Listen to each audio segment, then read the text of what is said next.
Hello, so I thought it'd be super valuable to do a video on being agile with our businesses during COVID and this economic downturn that we're in the middle of. As you know, I'm a huge fan of the book US Traction, and a lot of our clients follow the Traction framework. And so this conversation I think is very timely because many of us are ending our first quarter in Q1 and determining our quarterly rocks for Q2. And we're needing to quickly adjust our KPIs and our scorecards and goals so that decisions that we're making are truly relevant for what's going on around us. So I'd love to jump in and I will share my screen real quick. So on this call, we're going to have some real talk about some actionable examples of some of the strategies that we've been using and executing and implementing over the last few weeks in pretty much real time. So just to kick it off, as you know, I'm Trevor McCandless. I was a CPA and business owner through the last recession of 2008 as well, and I've been heading up Fusion CPA over the last decade. I wanted to just show you a quick agenda of what this discussion is going to look like.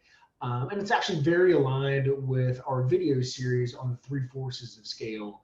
But here we're going to touch on being agile, as I said, in our execution in these three forces during a downturn. So we'll hit on sales, marketing, finance, and of course operations. And then we're going to wrap up with a glimpse at a simple timeline for the rest of 2020, given our current economic environment. So with that, let's take a look at sales and marketing.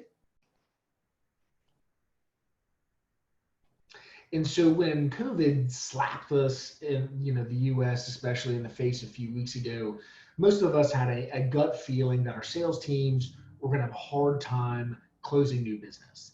The thing is, that's important to note that these gut feelings need to be balanced with data. On a recent client call, Stephen Sumner's, one of our CPAs, noted the fine line of underreacting as well as overreacting to gut feelings. A potential overreacting gut feeling that, for many entrepreneurs may be layoffs or furloughs across the board or salary cuts. And a potential underreaction could be the hard conversations, or rather not having the hard conversations and real talk with employees, only to go and max out a line of credit or get some debt of some sort from other parties to support potentially unproductive teams, which could be just as financially or operationally disastrous. And that can often just spiral downwards. So what's an example of balancing data and gut feelings in real time? So we looked at some of the sales KPIs of one of our clients just the other day, and inbound calls to their main line of the company had dropped from averaging 15 to 20 new calls per day to only 3 or 5 new calls per day. And meanwhile, support tickets and new client FAQs and frequent asked questions doubled. So what action items could we take? The first action item was that we froze the outsourced call center that had the calls going to it, and we forwarded those incoming calls to one of the customer success managers that was full-time at our client's office.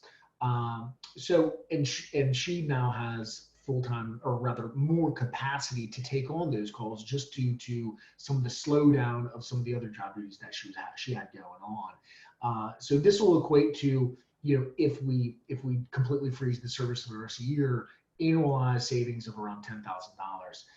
Note that, once this inbound call KPI starts to go back up into that 20 kind of 20 call range, we're going to be reactivating that call center again very quickly. And the call center knows this because the ROI on that call center is actually tremendous during a growth cycle. And it's transparency and real talk that we want to have with everyone, both internally and externally, meaning our vendor partners. The second action item is that we froze new hires in the sales marketing department. You're probably hearing that pretty often around town.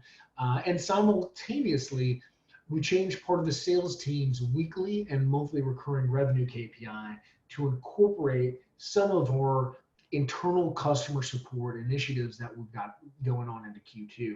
And again, these are fully intended to be short-term moves to stay lean and weathering the storm for everyone involved. So now I'd like to take a look at finance. And finance as well is a lot about real talk. In both growth cycles and downturns, you'll hear us speak a lot about monitoring both accounts receivable regularly and those aging reports for accounts receivable, as well as labor productivity. And right now, it's a no-brainer to be micromanaging your accounts receivable on a weekly basis at this point, if not a daily basis.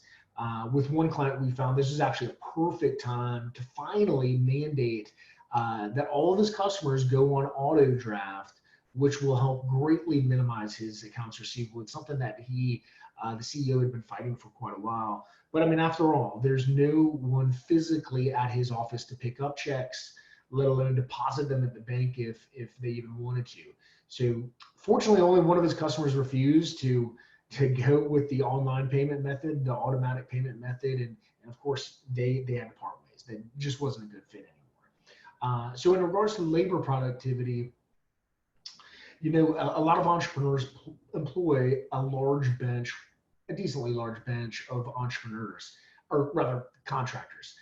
Most of the time, those contractors come at a premium in regards to their cost of labor. And so when that happens, we're actually sacrificing profit margins when we're using these contractors on an ongoing basis. So, and most of the reason that we do keep in mind that there's a premium associated with them because they're more flexible and they might have a specialization that can be great for us in growth cycles, but it just might not be as needed in a downturn. So an action item it's a great time to think about consolidating contractors and potentially full-time employees, and not only to increase profit margins, but also to keep our core team at as much capacity as possible. So with that, let's take a look at operations. So I think we're now seeing a complete shift in many things operations. It goes without saying that companies that haven't been actively investing in technology in general, especially remote technology, are finding themselves severely struggling right now in delivering their core services and products.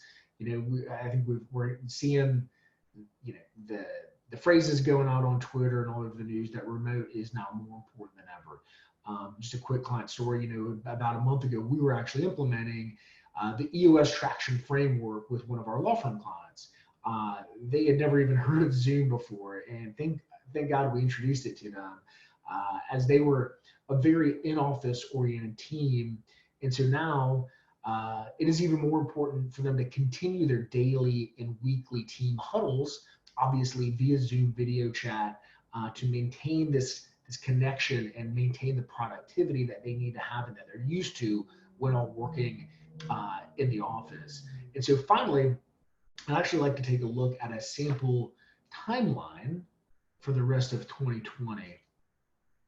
And, I find riding the wave of entrepreneurialism much more smooth when I have clear expectations. And so as we know, we're at the end here of Q1, and in the first quarter, we, as an economy in general, and a lot of our clients had a huge economic uptick and high revenue growth year over year.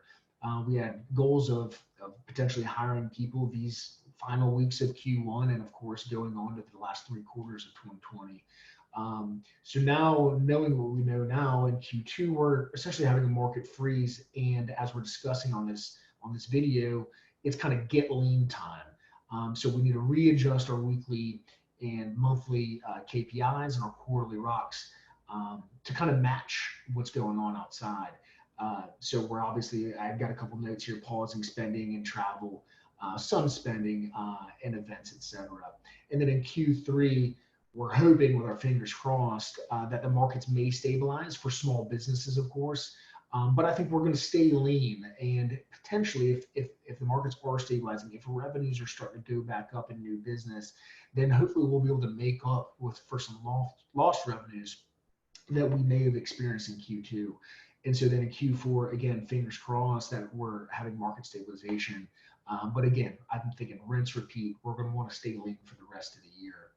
So with that, I hope this was helpful for you. I just want to kind of quickly touch base with everybody and kind of get our thoughts and give you our thoughts on what we're having conversations about with our clients right now. So by all means, feel free to shoot me an email, tm@fusiontaxes.com, or give us a ring.